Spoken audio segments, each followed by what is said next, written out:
Actors are people too, and it can be easy to think of a video game character as just a video game character with no personality or person behind the voice, but they're humans too, and sometimes they may not like what the fans have to say, or in some cases, they weren't big fans of how they were treated by Grand Theft Auto themselves. But hi, my name is Keg, and welcome back to the Game Globe. Today we're looking at 5 actors who have interesting stories about GTA. Some not liking the developers and some exploding over the fans. Number 5. Burt Reynolds. You know, when I started making this list, I did not think I'd see Burt Reynolds of all people on here. Burt Reynolds is, well, he was an interesting guy. From being potentially Archer's father, maybe, to playing in a variety of films, the late Reynolds was a Hollywood legend in his own right for being, well, interesting on sets. Naveed Kansari related a story to The Wire where he was working on Grand Theft Auto Vice City, and Burt Reynolds seemingly didn't take the role very seriously, but took himself seriously. Question mark? Reynolds told the devs that they were game guys, in which Kansari told Reynolds, rightfully so, that the games made more money than any movie Reynolds has ever been in. Oof, ouch. Now, here's where the story gets funny. From what I can tell, this happened the same day, but Dan Kushner, another developer, asked Reynolds to say a line again. Burt Reynolds replied, and I can't believe I'm saying this because it sounds just so ridiculously weird, "You know, you need to give people an attaboy." But what does this even mean? Dude, you're like 80 with a legendary career. You don't need the validation of Grand Theft Auto devs. If you work in the entertainment industry, you gotta wonder how people like him got so successful. But it gets better. Later that day, the studio got really hot, and Reynolds was sweating like a pig, like a sweaty, old man, wrinkly pig, completely through his old man skin and soaking shirt. Burt's manager went to go get him a dry shirt, but didn't tell him. So when Dan tells Burt that, "Hey, your shirt's here," like a normal human being, Burt Reynolds didn't find this very funny and threatened to assault Dan by saying, "There's going to be 2 hits here," Reynolds told him. "Me hitting you and you hitting the floor." Okay, that's not very cash money of him. Because Burt Reynolds thought Dan was making fun of him for being wet.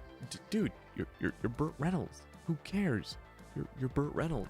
Number 4, Ray Liotta. Okay, so this one comes from the same Wire article. Have you ever watched Goodfellas? There's that really famous scene where Joe Pesci gets all serious and tells his friends that he was joking.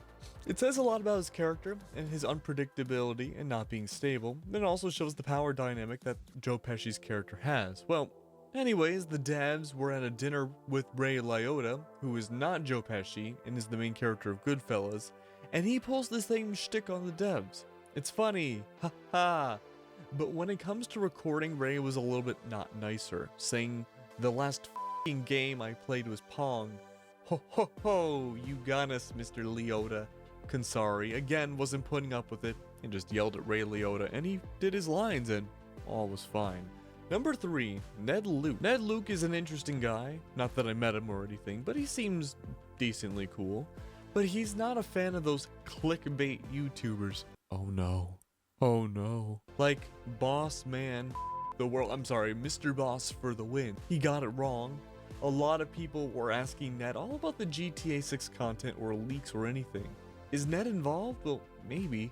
But he went on an Instagram rant about it and told the world that no one has insider info about GTA 6. But what does this even mean? Does he have insider info? Obviously, Ned isn't a big fan of those clickbaity YouTubers. Maybe he'll say something about us, who knows. Number 2, Nico Bellic. While this voice actor isn't necessarily mad at the fans or even the devs, this is more of speaking out against the potential exploitation of voice actors that they may be facing in the industry. Michael Hollick, or well, who you might know as Nico Bellic, was paid a flat rate for his role in GTA 4. But GTA 4 made so much more money off of that it pales in a comparison of what Hollick made. Maybe he feels the flat rate wasn't quite right, just considering the huge history of GTA, maybe even then how much he was paid. All the promotional stuff online using his voice wasn't going towards his salary either, and Nico was vocal, but not quite as much as our number 1. Number 1, CJ Malay. You may remember him as CJ, or Carl Johnson, or maybe you know him as Young Melee.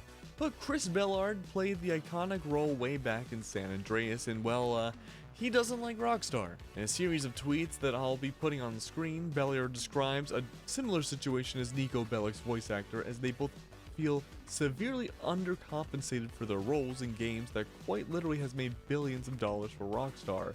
What do you guys think? Should Nico and CJ have been paid more? Do you think CJ can still come back in GTA 6? Let me know in the comments down below. I hope you liked this video. Make sure to like and subscribe.